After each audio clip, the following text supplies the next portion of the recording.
विस्फोरण एही चर्चित मामलें आजीवन शिक्षा और अर्थदंड पाइथिबा पुंजीलाल मेहर अपील करबा पई ओडिशा हाईकोर्ट को जीवाको मनस्थ करिसेंती। Royal Challengers Bengaluru Punjab Kings को 8 विकेट हराई फाइनल में प्रवेश करिछि। पंजाब दुर्बल प्रदर्शन दल सह मालिक प्रीति जिंटा को निराश करिछि।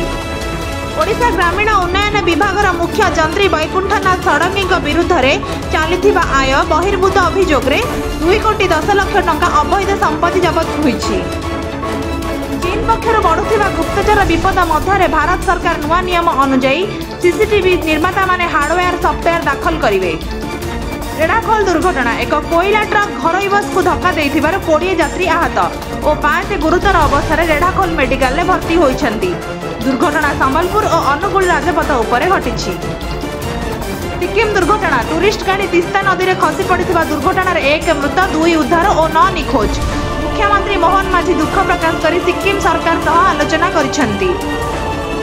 ईपीएफओ 3.0 आसुछि। ईपीएफओ खूब शीघ्र एक नुआ डिजिटल प्लाटफॉर्म ईपीएफओ 3.0 लॉन्च करिबो जहां बैंक सदृश डिजिटल सेवा देवा उद्देश्य रखिछि। पंजाब विस्फोरण पंजाब मुक्तसर साहिब जिले में बाण कारखाना भयंकर विस्फोरण घटी। 5 श्रमिक मृत 29 अधिक गुरुतर अवस्था अच्छा।